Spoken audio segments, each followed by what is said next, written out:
6 things in your baby's room that ruin their sleep. Light leaks. Light in your baby's room, any light, the hallway crack under the door, the street lamp filtering through the curtain gap, the tiny green LED on the power strip. You forgot was there. Adults can sleep through moderate light because decades of circadian maturity have stabilized our melatonin cycles. A baby's circadian system is not mature. It is still under construction for the first 12 to 16 weeks of life. A newborn's suprachiasmatic nucleus, the master clock in the hypothalamus that governs the sleep-wake cycle, is barely functional. It relies almost entirely on environmental light cues to calibrate itself. When light hits the retina, specialized photosensitive retinal ganglion cells send a direct signal to the suprachiasmatic nucleus that suppresses melatonin production. In adults, this suppression requires relatively bright light. In infants, the threshold is dramatically lower. A study published in the Journal of Clinical Endocrinology and Metabolism found that even low-intensity ambient light, the kind produced by hallway bulb or a digital clock, was sufficient to suppress melatonin secretion in young children by more than 70%. 70%, that means the hormone your baby's brain needs to initiate and maintain sleep is being chemically erased by a light source you might not even notice. The practical implication is absolute. The room should be dark enough that you cannot see your hand in front of your face, not dim, not soft, dark. Blackout curtains are not a luxury product. They are a sleep tool. Cover every LED, seal every light gap, and treat daytime naps with the same darkness, standard as nighttime sleep. Your baby's brain cannot distinguish between a nightlight and a sunrise. Both say the same thing: stay awake. Blue light. Blue light. Not all light wavelengths suppress melatonin equally, and the worst offender is the one most parents bring directly into the nursery. Baby monitors with illuminated screens, phones used during nighttime feeds, tablets propped on the dresser playing white noise apps, and nightlights with white or blue-toned LEDs. All emit light in the 450 to 495 nanometer range. This is blue light, and it has a unique relationship with the melanopsin photopigment in those retinal ganglion cells responsible for circadian signaling. Research published in the Journal of Applied Physiology demonstrated that blue light suppresses melatonin at roughly twice the rate of green light and at more than 5 times the rate of red light. A Harvard Medical School study extended this further, showing that blue light exposure shifted circadian rhythms by 3 hours, twice the shift produced by comparable green light exposure. When you check your phone in the nursery at 2 in the morning, the screen is flooding the room with the single wavelength most effective at telling your baby's brain that morning has arrived. If you need a nightlight for safe navigation during nighttime feeds, the only acceptable color spectrum is red or amber. These wavelengths sit at 620 nanometers and above, where melanopsin sensitivity drops to near zero. Red light does not suppress melatonin in any clinically significant amount.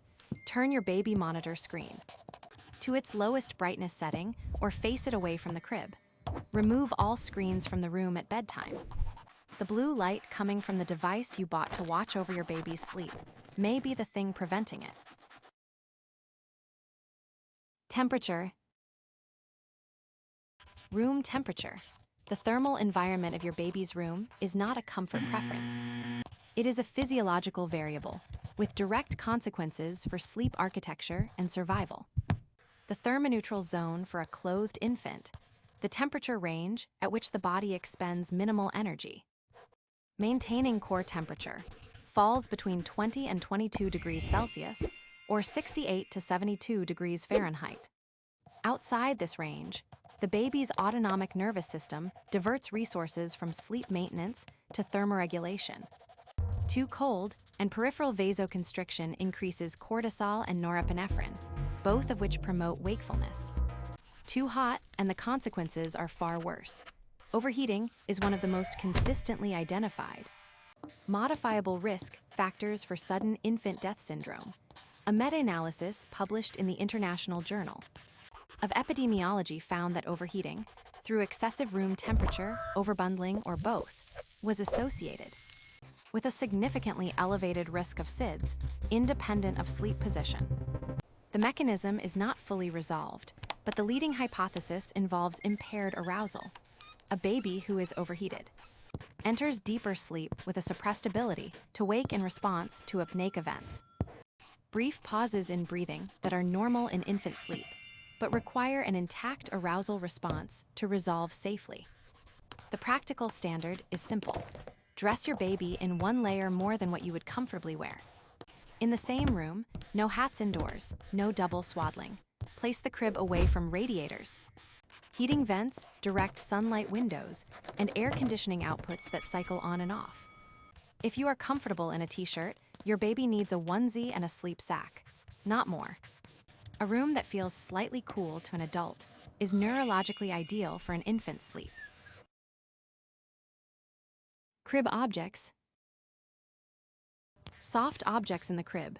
The pillow, the stuffed bear, the hand-knitted blanket from your mother. The crib bumper that matches the nursery theme. Every single one of them is a documented suffocation hazard. The American Academy of Pediatrics and the U.S. Consumer Product Safety Commission are unambiguous on this. A safe crib contains a firm, flat mattress covered by a single fitted sheet. Nothing else. No pillows, no blankets, no comforters, no bumpers, no stuffed animals, no positioning devices.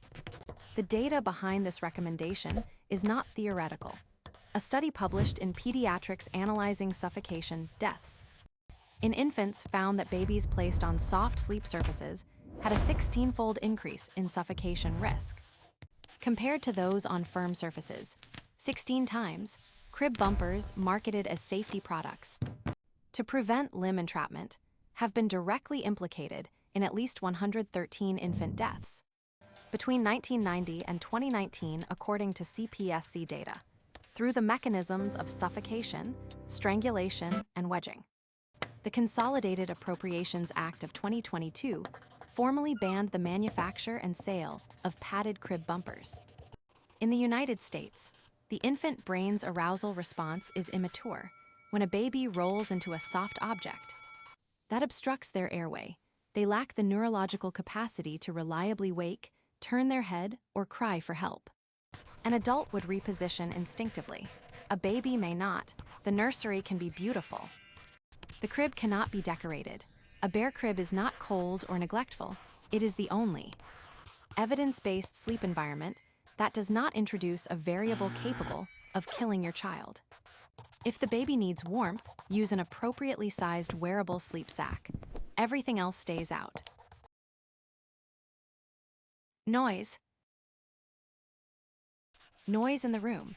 Not noise in general. Babies are remarkably tolerant of consistent sound. A baby can sleep through a running dishwasher, a humming air conditioner, a conversation at normal volume. What they cannot sleep through is acoustic irregularity. The distinction matters because infant sleep cycles are significantly shorter than adult cycles, roughly 50 minutes compared to 90, and each cycle includes proportionally more light sleep. During these light sleep transitions, the brain performs a rapid environmental scan. If the acoustic signature of the room matches what was present at sleep onset, the baby transitions into the next cycle without waking. If something has changed, a door slams, a dog barks, the heating system kicks on with a thud, a car alarm triggers outside, the mismatch activates the brainstem arousal system. A study in the journal Sleep found that intermittent noise was significantly more disruptive to infant sleep continuity than constant noise at the same decibel level. The frequency of awakenings correlated not with volume, but with unpredictability. Hard surfaces amplify this problem. Bare walls, hardwood floors, and uncovered windows reflect sound waves instead of absorbing them, increasing the acoustic contrast between silence and sudden noise. The solution is constant masking sound. A white noise machine set between 50 and 65 decibels, roughly the volume of a quiet conversation, creates a consistent acoustic floor that absorbs irregular sounds before they reach the threshold needed to trigger arousal. Place it across the room from the crib, not next to it, and ensure it runs continuously. Through the entire sleep period, the goal is not to make the room silent, it is to make it sonically unchanging. Inconsistency. The room at 2 in the morning. This is the item most parents never consider. Because they think about sleep as a single event, it is not. A baby does not fall asleep once per night. They fall asleep, enter a cycle, surface briefly between cycles, and must fall asleep again. Repeatedly, every 50 minutes, all night long. Each time they surface, their brain conducts an environmental audit. Is the room the same? Does it sound the same? Does it feel the same? Is the light the same? If every variable matches what was present at the original sleep onset, the baby re-enters sleep seamlessly, often without the parent ever knowing they were semi-awake. If something has changed, the mismatch registers as a threat. A study published in Sleep Medicine, reviews examining sleep onset associations in infants found that environmental discontinuity between sleep onset and nocturnal awakenings was one of the strongest predictors of fragmented sleep and increased parental-reported night wakings.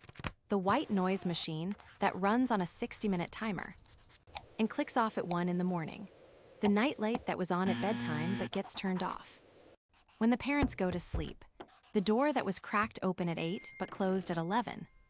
Each of these creates a gap between the environment the baby encoded at sleep onset and the environment they encounter 4 hours later during a normal between-cycle awakening.